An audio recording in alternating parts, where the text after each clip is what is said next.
शिव गुरु के चरण में कोटि कोटि प्रणाम। शिव गुरु मैया माँ भवानी के चरण में कोटि कोटि प्रणाम।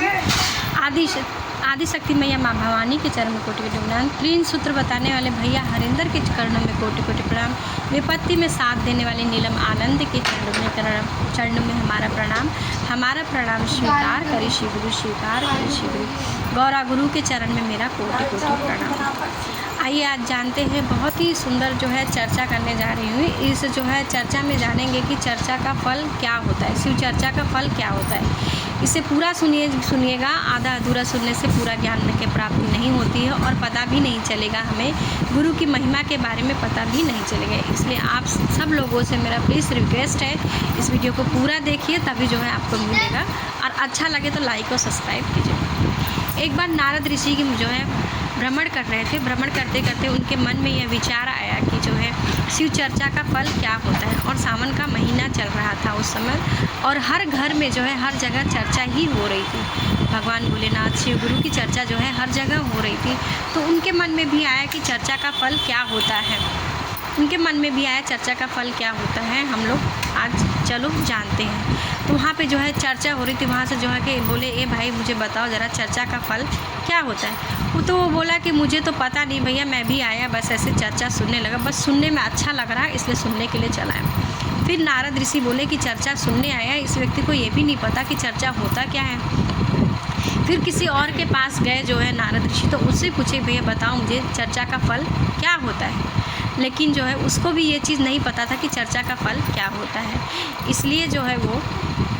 इसलिए वो जो है बोला कि जब किसी को पता ही नहीं है चर्चा का फल क्या होता है, चर्चा का फल क्या होता है, इसलिए जो है वो जो है चला गया डायरेक्ट भोलेनाथ के ही पास चला गया चर्चा का फल पूछने के लिए क्या होता है, कि चर्चा का फल क्या होता है। वो गया भगवान भोलेनाथ से बोला कि जो है शिव चर्चा का फल क्या होता है। तब नारद ऋषि को भगवान ने कहा कि तुम जाओ जो है जंगल में जाओ, जाओगे जहाँ पे जंगल में एक कौवा बैठा रहता, वो जो है रोज़ जो है चर्चा सुनता है, उससे पूछोगे तो वो तुम्हें बताएगा चर्चा का फल क्या होता है। नारद ऋषि सोचने लगे कि भला एक कौवा मुझे क्या बता सकता है कि चर्चा का फल क्या होता है। फिर भी नारद ने बोला कि चलो प्रभु की आज्ञा है तो हम चर्चा का ज़रूर जो है उसके पास जाएंगे और जानने की कोशिश करूँगा कि चर्चा का फल क्या होता है। फिर वो नारद ऋषि वहाँ पे गए और जो है उस कौवे से पूछे कि चर्चा का फल क्या होता है। इतना शब्द सुनते ही वो कौवा जो है मर गया। तो नारद ऋषि ने बोला कि मेरा ये सवाल पूछने से ही जो है वो मर गया। फिर नारद ऋषि जो है फिर भगवान भोलेनाथ के पास वापस चले गए। जब वहाँ पे गए तो जो है बोले नारद ऋषि बोले प्रभु आपने जिसके पास मुझे भेजा था उस चर्चा का मुझे ज्ञान नहीं प्राप्त हुआ, बल्कि मेरे बोलने से जो है उसकी मृत्यु हो गई। मुझे बहुत इस बात का अफसोस है कि मेरी वजह से उस जीव की हत्या हो गई। तो प्रभु बोले कि अब तुम उदास मत हो, तुम जो है एक जंगल में चले जाओ, एक सूअर है वो तुम्हें बताएगा कि चर्चा का फल क्या होता है। तो बोले प्रभु बताओ एक सूअर का बच्चा मुझे कैसे बताएगा कि चर्चा का फल क्या हो। फिर भी सोचने लगे मन में कि चलो प्रभु की आज्ञा है तो मैं ज़रूर जाऊंगा और पूछूंगा कि चर्चा का फल क्या होता है। नारद ऋषि डरते डरते मन में नारायण का जाप करते करते जो है सूअर के पास पहुंच गया और उसके कान में जाकर बोले कि जो है चर्चा का फल क्या होता है बताओ। इतना सुनते ही वो सूअर भी मृत्यु को प्राप्त हो गया। अब नारद ऋषि को और भी ज़्यादा दुख हुआ कि मेरी वजह से ये सूअर भी जो है मृत्यु को प्राप्त हो गया।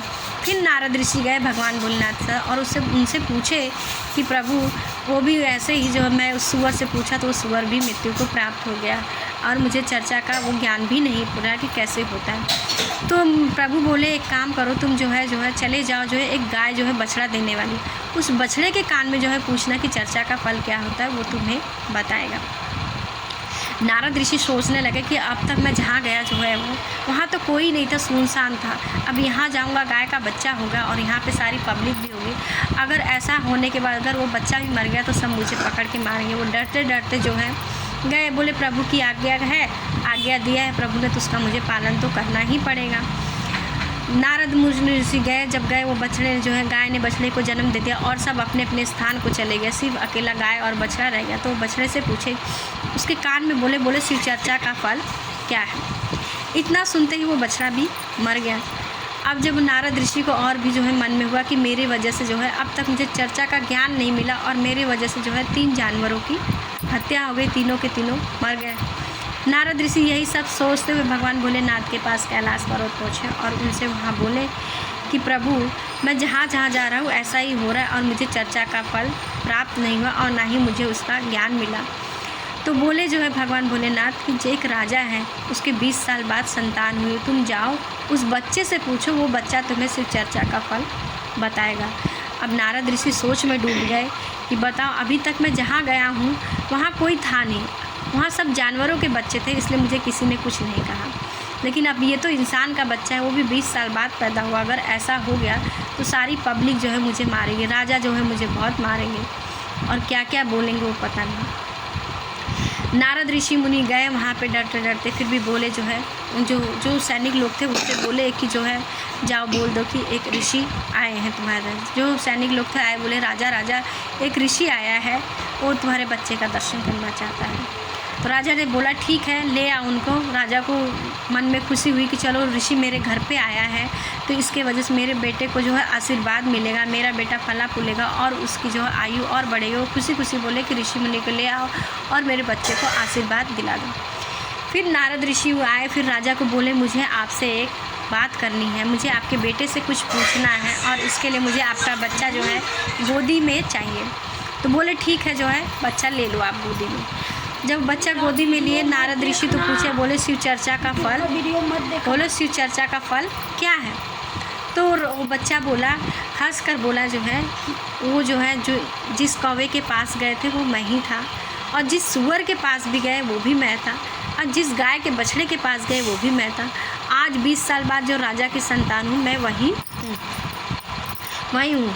शिव चर्चा का फल है कि तुमने शिव चर्चा का नाम लिया, उससे मुझे जो है कई योनियों से मुक्ति मिल गई। मैं जल्दी से जल्दी कौवे की योनि से जो है सुअर की योनि में आया, सुअर की योनि से जो है बछड़े की योनि में आया, और बछड़े की योनि से बछड़े की योनि से देखो राजा मनुष्य के घर में मेरा जन्म हुआ। ये है शिव चर्चा का फल। शिव चर्चा के नाम में इतनी शक्ति है, तो सुनिए, सुनने से और उसको करने से जीवन में कितना प्रभाव पड़ता है। शिव चर्चा से हमारे जीवन में सुख समृद्धि से बनी रहती है और सारे कष्टों का शिव गुरु निवारण करते हैं। बोलो शिव गुरु मैया माँ भवानी की जय। अगर आपको ये वीडियो अच्छा लगे तो प्लीज़ लाइक और शेयर कीजिए और कमेंट में लिखना हर हर महादेव।